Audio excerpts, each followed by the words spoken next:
네, 장관님. 지금 신동욱 의원이 이재명 정부의 인사와 관련된 이야기를 했는데 제가 아까 그 표에 있는 면면을 보니까 그 윤석열 정부의 포갑과 탄압, 조작 수사 등에 의해서 억압을 당할 때 정의의 편에 서셨던 분들이더라고요. 그 기득권 편에 서지 않은 분들이니까 당연히 민주개혁 정부에서 중책을 맡는 게 당연한 건데 그걸 왜 문제 삼는지 이 자리에 우리 의원님들도 계신데 얼마나 호기롭고 정의롭습니까? 그렇지 않습니까? 예? 그 말도 안 되는 걸로 지금 이상한 그 음해를 하고 계셔가지고 제가 황당해서 한 말씀 드리고 시작합니다. 그 법무부가 검찰청에 대한 감독 권한이 있지 않습니까? 검찰청은 법무부의 외청 아닙니까? 검찰청에 대한 검찰 사무에 대한 그 지휘 감독을 할 수 있죠. 지휘 감독 권한이 있죠. 네. 검찰청법 5조에 보면 검사는 수사에 필요할 때 외에는 검찰청 관할 구역에서 직무를 수행한다라고 되어 있습니다. 네, 그렇습니다. 예. 근데 자꾸 이런 얘기가 나옵니다. 장관님. 이게 윤석열 정부에서 이런 꼬라지가 됐다라고 생각을 합니다. 검찰부, 법무청이다. PPT 좀 띄워주세요. 제가 정부 조직 뭐 5만 군데를 다 봐도 이런 경우가 어디 있습니까? 기재부의 외청이 우리 조달청 뭐 이런 곳이죠. 통계청. 그럼 기재부에서 조달청이나 통계청에 나가서 파견 나가서 관리 감독하는 경우는 봤지만 지금 법무부를 보니까 좀 뭐예요? 대변인, 감찰관, 인사, 기획조정실장, 차관까지 주요 보직 전체가 검사들이에요. 이게 왜 이렇게 됐나 봤더니 윤석열 정부에서 지금 한 32명 정도, 그것도 많죠. 그런데 그거를 갖다 56명까지 24명이나 지금 검사 파견을 늘렸습니다. 저는 뭐 이유는 하나라고 봐요. 한동훈 장관이 검찰 세력들을 갖다 힘을 얻어서 자기가 차기 대권을 얻으려고 저런 식으로 법무부 체계 자체를 왜곡시켜놨다라고 생각을 해서 결국은 이런 얘기가 나오는 거 아니겠습니까? 법무부 검찰청이 아니라 검찰부 법무청이라고 하는. 근데 지금 보니까 인사 라인까지 전부 다 검사들이 차지하고 있기 때문에 아마 장관님께서 이걸 다시 회복시키려고 해도 내부의 반발들이 있지 않을까라는 염려가 됩니다. 단호한 인사 조치를 통해서 법무부 내부의 검사 조직이 소위 말하는 역으로 법무부를 관리 감독하는 듯한 그런 우려, 국민적 우려를 해소시켜 주셨으면 하는 기대를 좀 하고 있습니다. 뭐 관련해서 제가 조금만 말씀드리면 법무부에 하는 일이 검찰만 관계된 게 아니고 출입국 인권 보호, 그다음에 교정, 국제법무도 여러 가지 분야가 있습니다. 그 대부분들은 대개 탈검찰을 해갖고 과거에 검사들이 임명됐지만 지금은 다 비검찰 출신들이 전문직들이 임명되고 있고요. 그다음에 해당 부분도 사실 뭐 검찰 인사 관련 검찰국에서는 어쩔 수 없는 측면들이 좀 있고 법무실 같은 경우도 실제로 이제 해당 분야의 어떤 전문성이라을 갖고 있는 그런 분들을 외부에서 모셔봤지만은 대개 1년 10개월, 2년도 안 돼서 다 나가버렸습니다.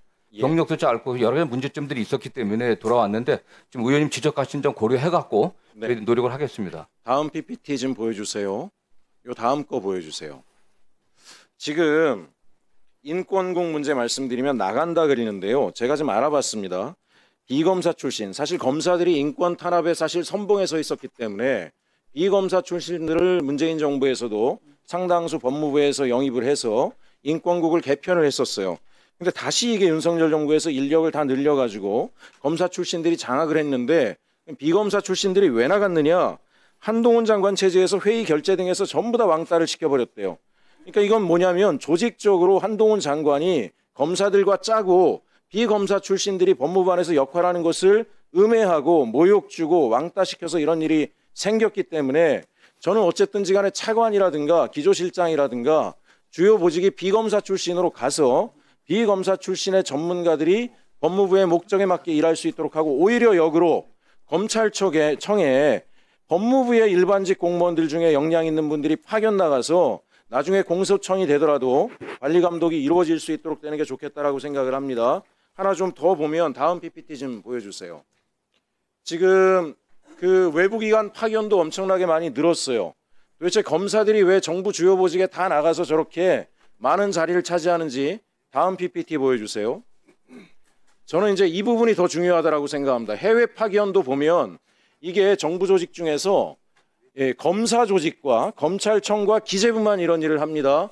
무슨 얘기냐면 외교부 국정원까지 압력을 넣어서 딜해가지고 주요 해외의 주요 자리들을 자기들이 차지하고 가요. 그런데 보세요. 대사관도 어디만 갑니까? 미국 대사관, 일본 대사관, LA 총영사관, 중국 대사관, UN 대표부. 아니 검찰들이 나갈 거면 아까 캄보디아 얘기하던데 윤석열 정부에서 1조씩이나 쏟아주겠다라고 약속을 하고 대한민국 국민들이 저런 꼴을 당하는데 그 꼴을 당하도록 윤석열 김건희가 엉망을 만들어놨는데 차라리 검사들을 캄보디아 대사관 보내가지고 수사를 제대로 하도록 하든가. 왜 좋은 자리에, 제가 왜 저런 자리만 기재부나 검찰이 힘을 사용해서 가느냐 물어봤어요. 자녀 교육 때문에, 학위 때문에. 대부분 다수 놀고 있다 그래요. 예?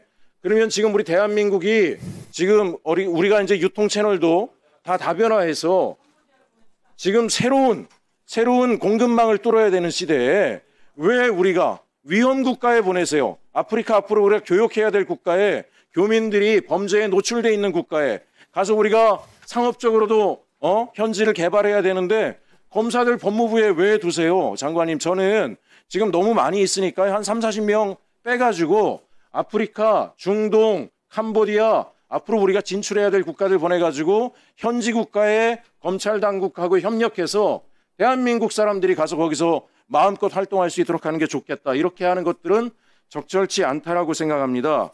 그래서 마지막으로 제가 장관님께 좀 부탁드리고 싶은 것은 이제 검찰 개혁을 지금 장관님께서 잘 해주고 계셔서 저도 굉장히 존경하는 마음이고 응원하는 마음인데요.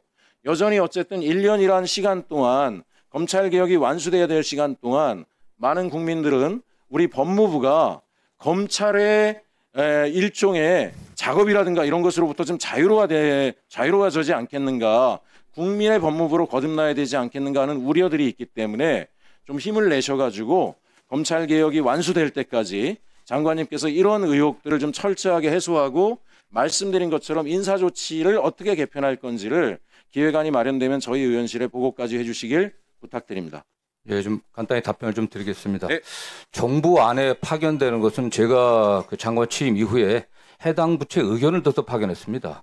해당 부처에 요청하지 않으면 저희들이 절대 파견하지 않는 걸로 했었고요. 근데 해당 부처에서 대부분 강력하게 요청을 했습니다. 저희 줄여야 되니까 필요하지 않으면 요청하지 말아달라고 했는데 대부분 요청을 했고, 예를 들면 환경부 같은 경우는 파견 나갔을 때 파견을 이번에 줄였습니다. 필요하지 않는 것 같아서 환경부 장관이 직접 저에게 몇 번이나 이 환경 관련 사건들에 대한 법리적 검토가 필요하니까 파견 요청을 강력하게 해갖고 저희들이 검토한다 그랬습니다.